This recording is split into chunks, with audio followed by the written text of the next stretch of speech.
જિગ્નેશ મેવાણી આમ તો સતત ભાજપ ઉપર આકરા પ્રહારો કરે છે, પરંતુ હવે જિગ્નેશ મેવાણી દ્વારા જે વાત કરવામાં આવી છે અને એક આખી ચાર્જશીટ આપવામાં આવી છે, શું છે સમગ્ર મામલો ને એની સાથે સાથે જે રાજકોટના કોળી સમાજના યુવકનો પ્રશ્ન હતો અને એમાં જે મેડિકલ રિપોર્ટ સામે આવી છે ને ત્યારબાદ અનેક ચર્ચાઓ થઈ રહી છે કે શું એ આક્ષેપો ખોટા હતા, એને લઈને પણ જિગ્નેશ મેવાણીએ ખુલાસો કર્યો છે। શું છે સમગ્ર મામલો એની વિગતે ચર્ચા કરીશું। નમસ્કાર, હું છું ઉજ્જવલ અને આપ જોઈ રહ્યા છો નિર્ભય ન્યૂઝ। રાજકોટમાં કોળી સમાજના યુવક અને પત્રકાર દ્વારા જે આક્ષેપ લગાવવામાં આવ્યા હતા ડીસીપી જગદીશ બાંગરવા ઉપર અને ત્યારબાદ આખી બાબતને લઈ અને એક મેડિકલ રિપોર્ટ સામે આવી। આ મેડિકલ રિપોર્ટ બાદ અનેક ચર્ચાઓ એવી થઈ કે શું આ આક્ષેપો પાયાવિહોણા છે, ખોટા આક્ષેપ કરવામાં આવ્યા છે। આ તમામ બાબતને લઈને હવે જિગ્નેશ મેવાણી દ્વારા ખુલાસો કરવામાં આવ્યો છે અને સ્પષ્ટ એવું કહેવામાં આવ્યું છે કે આ આખી બાબત ખોટી રીતે કહેવામાં આવી રહી છે, આ ખોટી અફવાઓ છે। અને વધુમાં અહીંયા જે આગામી સમયમાં સ્થાનિક સ્વરાજ્યની ચૂંટણી આવવાની છે ને ચૂંટણી પહેલા અહીંયા એક અનોખી વાત જિગ્નેશ મેવાણી દ્વારા કરવામાં આવી છે અને ખાસ કરી અને ભાજપ ઉપર આકરા પ્રહારો કરવામાં આવ્યા છે। સૌપ્રથમ આ તમામ બાબતોને લઈ અને જિગ્નેશ મેવાણી દ્વારા શું કહેવામાં આવ્યું એ સાંભળી લઈએ। એક ચાર્જશીટ રજૂ કરવા માટે ગુજરાત પ્રદેશ કોંગ્રેસ સમિતિ વચ્ચે આપની વચ્ચે હું ઉપસ્થિત છું, પણ એ ચાર્જશીટના મુદ્દાઓમાં જતા પૂર્વે એક નાનકડી ચોખવટ તમારી સમક્ષ કરવા માંગુ છું।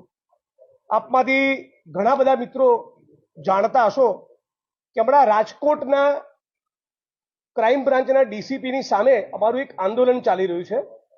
એમણે ત્યાંના એક સ્થાનિક પત્રકારની સાથે જે બર્બરતાપૂર્વક કથિત વ્યવહાર કર્યો એને લઈને એ જે પીડિત પત્રકાર છે સુરેશભાઈ વડેચા, એમની ઉપર કોઈ મેડિકલ ઇન્જરી નથી થઈ એવો રિપોર્ટ બહાર આવ્યાની ખોટી માહિતી એ મીડિયામાં હમણાં ફેલાવવામાં આવી છે।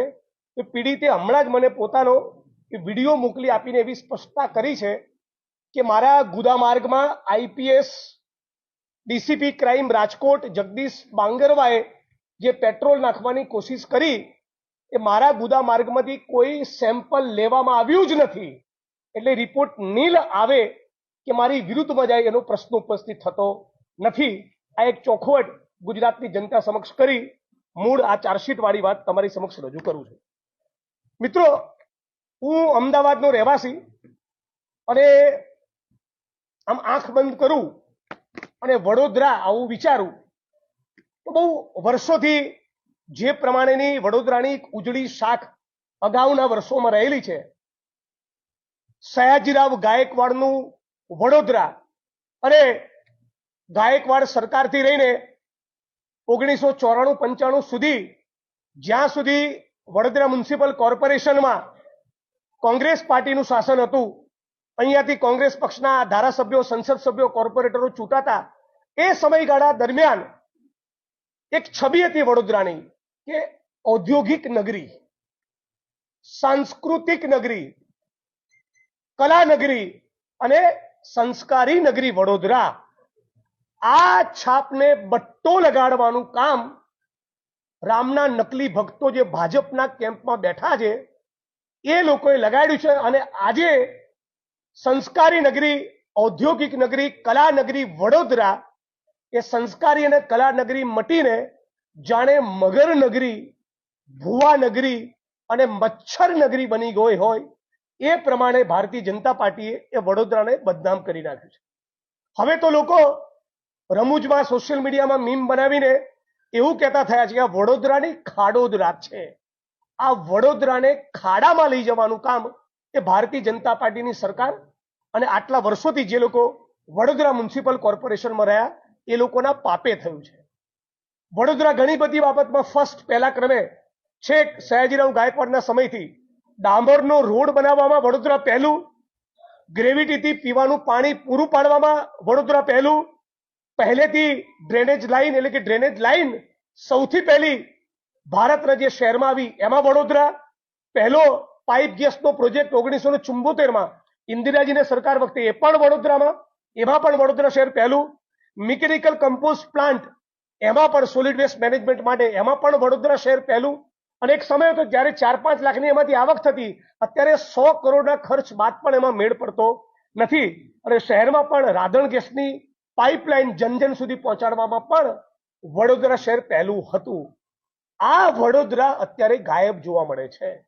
ભારતીય જનતા પાર્ટી અને વડોદરા મ્યુનિસિપલ કોર્પોરેશન તંત્ર અને બિલ્ડર લોબી અને કોન્ટ્રાક્ટરોના એકબીજાના મેળાપીપણામાં, એકબીજાના ભ્રષ્ટાચારના એમના સંયુક્ત પાપના કારણે આજે વડોદરા અત્યંત કંગાળ સ્થિતિમાં આવીને ઊભું છે. ભ્રષ્ટાચાર એની ચરમ સીમા ઉપર પહોંચ્યો છે.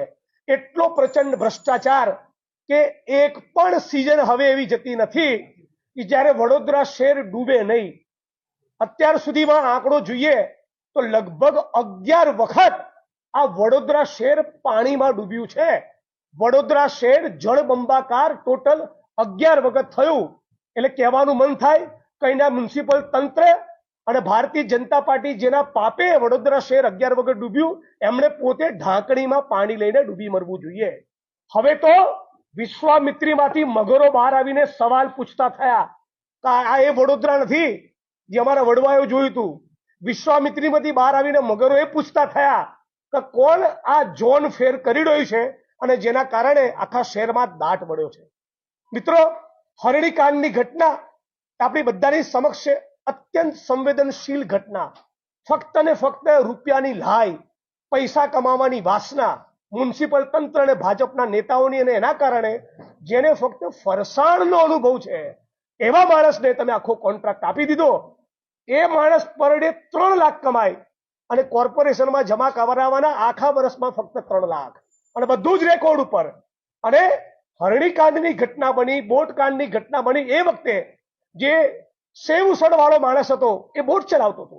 આટલી ભયંકર ઘટના જેમાં 12 જેટલા 5, 7, 8, 10 વર્ષના માસૂમ બચ્ચાઓ હોમાયા, 2 શિક્ષકોનો ભોગ લેવાયો, એની તપાસ, એનું ક્રિમિનલ ઇન્વેસ્ટિગેશન આજ દિન સુધી એના લોજિકલ એન્ડ તાર્કિક અંજામ સુધી પહોંચતું નથી. ત્યારે સવાલ પૂછવા માંગુ છું સમગ્ર ગુજરાતની 6.5 કરોડ જનતા વતી, વિપક્ષ તરીકે, ગુજરાતના નાગરિક તરીકે અને વડોદરા વતી, કે કયું એવું પરિબળ, કયું એવું ગણિત કામ કરી રહ્યું છે કે આજે પણ હરડી બોટકાંડના મુખ્ય સૂત્રધારો જે ભાજપના નેતાઓ છે, જે કોર્પોરેશનના મોટા અધિકારીઓ છે, એ સાબરમતી સેન્ટ્રલ જેલનો સળિયો ક્યારે જોશે? આપણા પરિવારમાં 5 વર્ષનું, 7 વર્ષનું, 10 વર્ષનું બાળક આવી ઘટનામાં મરે નહીં, એનો પગ લપસી જાય ને તો 2 દિવસ આપણને ખાવાનું નથી ભાગતું. આ જ્યારે માતાઓ એ ચિત્કાર કરતી હતી, માનનીય મુખ્યમંત્રી સમક્ષ રજૂઆત કરવાવી, તો એકંદરે PR એજન્સીઓ હાયર કરીને જે પોતાની મૃદુ અને સંવેદનશીલ ઇમેજ બનાવવા માંગે છે, એ ગુજરાતના મુખ્યમંત્રી લગભગ ધૂતકારતા હોય એવા જલીલ કરતા એવા ટોનમાં એ માતાઓને કહી દીધું, તમે તો અહીંયા એજન્ડા લઈને આવ્યા છો. હા, એજન્ડા હતો સત્ય અને ન્યાય માટેનો. જે જનેતાએ પોતાના 5 વર્ષના, 7 વર્ષના, 8 વર્ષના, 10 વર્ષના બચ્ચાઓ, બાળકો ગુમાવ્યા હોય, એ માણસનો ન્યાય માટેનો એજન્ડા કેમ ના હોય? એ રાજ્યના મુખ્યમંત્રીની સમક્ષ ન્યાયની અપેક્ષા ના રાખે તો કોની જોડે રાખે? પણ સુરતનું તક્ષશિલા હોય, રાજકોટનું TRP ગેમિંગ ઝોન હોય કે વડોદરાનું હરણીકાંડ હોય, આપણા ગુજરાતમાં કદાચ નાનું મોટું ઇન્ફ્રાસ્ટ્રક્ચર બની જતું હશે, એ બી ખાડે ગયેલું, પણ ન્યાય નથી. આ વાત પણ આજના પ્રસંગે તમારી વચ્ચે મૂકવા માંગુ છું. અને વિપક્ષ તરીકે અમે માંગણી કરીએ છીએ કે કોઈ પણ સંજોગોમાં હરણી બોટકાંડના તમામ પીડિતોને યોગ્ય વળતર ચૂકવવામાં આવે. ફરી કોઈ દિવસ આવી ઘટના ન બને એ સુનિશ્ચિત કરવા માટે તપાસના તાર્કિક અંજામ સુધી લઈ ગઈને અફસરો અને નેતાઓના જે પણ માણસો કસૂરવાર છે એ દરેકે દરને જેલના સળિયા પાછળ મોકલવા જોઈએ. બીજું, આપણા દેશમાં નરેન્દ્રભાઈ જ્યારે દેશના પ્રધાનમંત્રી બન્યા, એ આવતીકાલે આવવાના જ છે, પાછું કંઈક જૂઠું બોલશે સ્વભાવ મુજબ. એ જ્યારે પ્રધાનમંત્રી બન્યા ત્યારે એમણે એવું કહેલું 2014માં કે આપણા દેશમાં 25-30 કરોડ લોકોના માટે છત નથી. તમે જુઓ, ગણતરીના 2-5 વર્ષમાં એક પણ ગુજરાતનો દેશનો નાગરિક નહીં બચે જેના માટે છત નહીં હોય. અત્યારે તમારા કોર્પોરેશનની પરિસ્થિતિ જુઓ, 8-10 હજાર મકાનો એવા છે, એટલી કંગાળ અને જર્જરિત પરિસ્થિતિમાં છે કે ગરીબમાં ગરીબ માણસ જે રોડ ઉપર, ફૂટપાથ પર પડ્યો હોય, જેના માથે છત ના હોય, જેના માથે આશિયાનું ન હોય, જેને પોતાની કાળી મજૂરીની એક રકમ ભાડામાં ચૂકવવી પડતી હોય, એ માણસ પણ આ કોર્પોરેશનના સડેલા, વાહિયાત, જર્જરિત મકાનમાં રહેવા તૈયાર થતો નથી. આટલી કંગાળ પરિસ્થિતિ વડોદરાની છે. અને ભ્રષ્ટાચાર તો એની એક્સ્ટ્રીમ ચરમ સીમા ઉપર. અત્યારે મને કેટલાક મિત્રો સાથે વાત કરતા માહિતી મળી કે આજે પણ વડોદરા શહેરમાં દર 1-2 વર્ષે એવી ઘટના બને જ્યારે માણસ કોલેરામાં મરી જાય. આ એઆઈ નો જમાનો, આ ગ્લોબલાઇઝેશનના જમાનામાં જીવીએ છીએ. 2026 નું વડોદરા, 2026 નું ગુજરાત, 2026 નું ભારત, મોડર્ન સાયન્સ ટેકનોલોજીનો આટલો મોટો આવિષ્કાર થયો એ સમયે ચારે બાજુ આપણા વડોદરા શહેરમાં મચ્છરો હોય, સડેલું ગંદુ પ્રદૂષિત પાણી આપીએ. આ 2026ના વડોદરામાં કોઈ પણ વડોદરાની જનતાએ નાગરિકે કોલેરાથી મરવું પડે. ડીવાયએસપી ઝાલાનો પુત્ર એ અચાનક ગટરમાં માણસનો પગ પડે છે અને એનું મૃત્યુ થાય છે. ખુલ્લી ગટરો. ગુજરાતનો વડોદરાનો એક નાગરિક 2026ના આપણા ગુજરાતમાં, દેશમાં અને વડોદરામાં ગટરમાં ઉતરીને મરી જાય. આવા વડોદરાની કલ્પના તો વડોદરાની જનતાએ કોઈ દિવસ નહીં કરી. એટલે આ તમામ મીડિયાના મિત્રોના માધ્યમથી કહેવા માંગુ છું કે આપ પણ એક પ્રકારના વિપક્ષ છો અને તાલુકા જિલ્લા પંચાયતોની, નગરપાલિકા અને મહાનગરપાલિકાની ચૂંટણીનું ટાણું છે, એનો પ્રસંગ છે, ત્યારે આ વાત, આ વડોદરાની વેદના આપના માધ્યમથી જન જન સુધી પહોંચે એવી આશા અને અપેક્ષા રાખું છું. વિશ્વામિત્રીમાં આવતું પૂર એ દરેક વડોદરાવાસીની વ્યક્તિગત કન્સર્ન છે. એટલી ભયંકર પરિસ્થિતિ છે. 1, 2, 3 ઇંચ વરસાદ પડે તો વડોદરા વાસીઓ ફફડી ઉઠે. અમદાવાદથી વરસાદની સિઝનમાં કોઈને ફોન કર્યો હોય તો એમ કે છે હમણાં ના આવતા તમારી ગાડી ચોક થઈ જશે, ફસાઈ જશો રસ્તામાં. આવું વડોદરા. અને છેલ્લા 5 વર્ષની તમે ટોટલ વડોદરાના બજેટની ગ્રાન્ટનો સરવાળો કરો, 25 થી 30,000 કરોડ. અરે આટલી રકમમાં તો નવું વડોદરા ઊભું થઈ જાય, આખું વડોદરા નીટ એન્ડ ક્લીન થઈ જાય, જીવનમાં કોઈ દિવસ કોલેરા ન થાય, એક મચ્છર બચે નહીં. અને વિશ્વામિત્રીમાં પૂર ફક્ત એટલા માટે આવે છે કે ભારતીય જનતા પાર્ટીના નેતાઓ, કોર્પોરેશનના શાસકો, કોન્ટ્રાક્ટરો અને બિલ્ડરોએ એકબીજાના મેળાપી પણામાં જે પ્રમાણેનો ભ્રષ્ટાચાર કર્યો છે, જે પ્રમાણેના દબાણો કર્યા છે, ઇનફેક્ટ મીડિયાએ તો સર્વે નંબર સાથે આ બધા મહાપુરુષોના નામ જાહેર કરેલા પૂર વખતે, અને એ બાદ પણ એની સામે કોઈ ઠોસ કાર્યવાહી નહીં કરવામાં આવી. આ ક્ષણથી બરાબર 101 દિવસના સમયે ફરી વડોદરામાં વરસાદ પડે ત્યારે હું નથી ઈચ્છતો કે વડોદરાવાસીએ ફરી રોડ ઉપર રખડતા મગર જોવા પડે, વડોદરાવાસીઓએ કોલેરા અને મચ્છરનો ઉપદ્રવ જોવા પડે. અને એના માટે વડોદરાની જનતાને પણ અપીલ કરવા આવ્યો છું કે અમારી આ ચાર્જશીટ તો તમે વાંચો જ, પણ વડોદરા મ્યુનિસિપલ કોર્પોરેશનમાં કોંગ્રેસનો જ્વલંત વિજય થાય એ માટે અમારો સાથ સહકાર આપો. એટલી વાત આ પ્રેસ કોન્ફરન્સના માધ્યમથી કરવા માંગુ છું. અહીંના મેમ્બર ઓફ પાર્લામેન્ટ સન્માનનીય રાહુલજી માટે ઘણી કોમેન્ટ્સ કરતા હોય છે, એમની કોમેન્ટ્સ પર કોમેન્ટ ન કરતા એટલું જ કહું છું કે તમે ગાયકવાડજીનું નામ વડોદરા એરપોર્ટ સાથે જોડાય એટલું તો કરો, અને એકાદી ઇન્ટરનેશનલ ફ્લાઇટ રેગ્યુલર શરૂ થાય એટલું કરીને બતાવો તો લાગે કે તમારું મેમ્બર ઓફ પાર્લામેન્ટ બન્યું એ વડોદરા માટે લેખે લાગ્યું. Thank you. આપના કોઈ સવાલો હોય મિત્રોમાંથી કઈ બીજી વસ્તુ તમે ઉમેરવા માંગતા હોય ઋત્વિજભાઈ? કોઈ સવાલ, કોઈ મિત્રોનો સવાલ પૂછવાનો? જિગ્નેશભાઈ, જી, તમે હરણી પોતાનો મુદ્દો જે ચૂંટણી દરમિયાન પેરણી કરીને કે વડોદરામાં પ્રચાર પ્રસાર માટે આપશો કે આજે શું? હરણી બોટકાંડના પીડિતો એ ચૂંટણીનો મુદ્દો નથી, એ માનવતાનો મુદ્દો છે. અને આ પત્રકાર હોવાના નાતે તમે ફૂલ્લી અપડેટેડ જ હશો કે જ્યારે રાજકોટની ઘટના બની ટીઆરપી ગેમિંગ ઝોન, ત્યારે તક્ષશિલાના પીડિતો, હરણીના પીડિતો, મોરબીના પીડિતો અને હરણી બોટકાંડના પીડિતો સાથે રાજકોટથી, ઇનફેક્ટ મોરબીથી વાયા રાજકોટ ગાંધીનગર સુધીની અમે લોકો એક લાંબી પદયાત્રા કરી હતી. અને ત્યારે પણ એ જ માંગણી હતી, આજે પણ એ જ માંગણી છે. આના જે પણ કસૂરવારો છે એ બધાને રાજ્યની સરકાર જેલના સળિયા પાછળ મોકલે. એટલે ચૂંટણી કે ચૂંટણી સિવાય મીડિયાના મિત્રો બતાવે કે ના બતાવે, અમે હરણીના પીડિતો માટે બોલીશું. દરેક ચૂંટણી પૂર્વે, ચૂંટણી દરમિયાન, ચૂંટણી બાદ પણ પ્રેસ કોન્ફરન્સ કરવું એ ગુજરાતના નાગરિકો, આરટીઆઈ એક્ટિવિસ્ટો, એનજીઓસ અને રાજકીય પક્ષોનું કામ હોય છે. અને એ હિસાબે ચૂંટણી પૂર્વે, ચૂંટણી દરમિયાન, ચૂંટણી બાદ પણ પ્રેસ કોન્ફરન્સ કરી વડોદરા અને ગુજરાતના પ્રાણ પ્રશ્નો ઉજાગર કરતા રહીશું. આવી જરૂરિયાત દરેક રાજકીય પક્ષને દરેક પ્રદેશમાં હોય છે અને એ જરૂરિયાતના ભાગરૂપે વડોદરા કોંગ્રેસ જે સક્રિય છે, ચૂંટણી ટાણે મને પાક્કી ખાતરી છે વધુ સક્રિય બનશે, જન જન સુધી પહોંચશે. અને ચાર્જશીટ જન જન સુધી પહોંચાડી લોકોનું માઇન્ડસેટ બદલી કોંગ્રેસ તરફ હજારો લાખોની તાદાદમાં લોકો વળે એ માટેના સનિષ્ઠ પ્રયાસો કરવામાં આવશે. કોંગ્રેસની કોંગ્રેસની વિચારધારા સાથે તાલ મિલાવે એવા ઉમેદવારો વડોદરામાં ચૂંટણી લડશે. મેક્સિમમ સીટો જીતવાની, અને જેથી અમારું કોર્પોરેશન અમારા હાથમાં આવે અને વડોદરાની જનતાનો વિકાસ કરી શકીએ, એમના પાયાના સવાલોનું સમાધાન કરી શકીએ, એટલી સીટો જીતવાની હું અપેક્ષા રાખું છું. અત્યારે જે જીતેલા છે એમને ફરી પાછું મળશે કે એમાં પણ ફેરફાર થશે? એ જે બી ચૂંટણીનું જેને કહેવાય સ્ક્રીનિંગ કમિટી એનો અમારો નિર્ણય કરશે, અને જે પણ વડોદરાના અને કોંગ્રેસ પક્ષના જે બેસ્ટ ઇન્ટરેસ્ટમાં છે એ પ્રમાણેના કેન્ડિડેટ્સને ફિલ્ડ કરવામાં આવશે.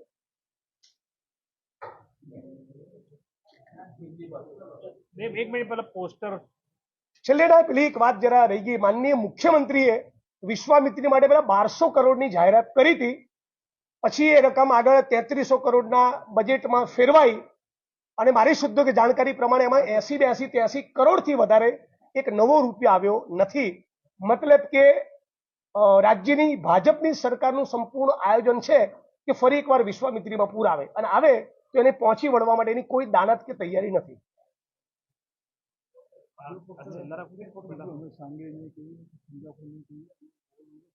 હા, બહુ સરસ. અમારા સાથી પૂર્વ કેબિનેટ મંત્રી બિમલભાઈ સાહેબ સરસ કહ્યું કે અમે પેલા ફાંકા ફોજદારની જેમ અમે વડોદરાને શાંઘાઈ નહીં કહીએ, સિંગાપોર પણ નહીં કહીએ, અમે વડોદરાને વડોદરા કહીશું. ફરી એકવાર વડોદરા કલા નગરી, ઔદ્યોગિક નગરી અને સંસ્કારી નગરી તરીકેની ઓળખ વડોદરાની પ્રસ્થાપિત થાય એવો મારો પ્રયત્ન રહેશે.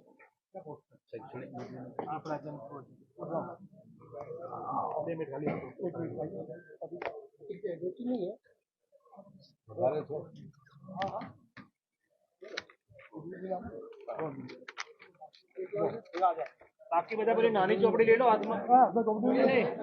નાની ચોપડી લઈ લો.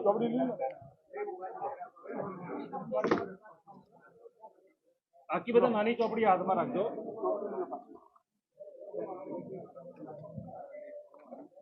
મિત્રો, દરેક નાના મોટા કાર્યકર્તાઓ અને નેતાઓને પોતાના પક્ષમાંથી જવાબદારી સોંપાતી હોય છે. હર્ષ સંઘવી કદાચ વડોદરાના પ્રભારી છે, મારી વાત સાચી? તો હર્ષભાઈને અને વડોદરાના પોલીસ કમિશનર નરસિંહ કોમરને પણ એટલું પૂછવા માંગુ છું કે તમારા પોલીસ ભવનની બરાબર સામે પરશુરામનો કોઈ અડ્ડો ચાલે છે, એ વાત સાચી છે? અને દીપુ નામનો માણસ કોણ છે? એનો જવાબ જો શક્ય બને તો નરસિંહ કોમર, પોલીસ કમિશનર રાજકોટ અને ગુજરાતના ગૃહમંત્રી આપે.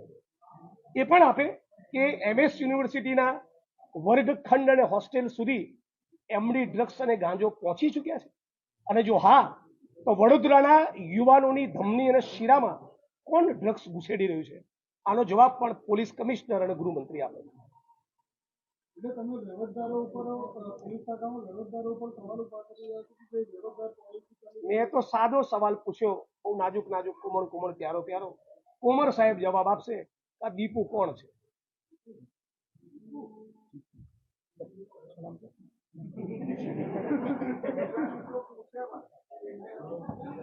ચલો, દીપુ ના કહી શકે તો દેવો કોણ છે?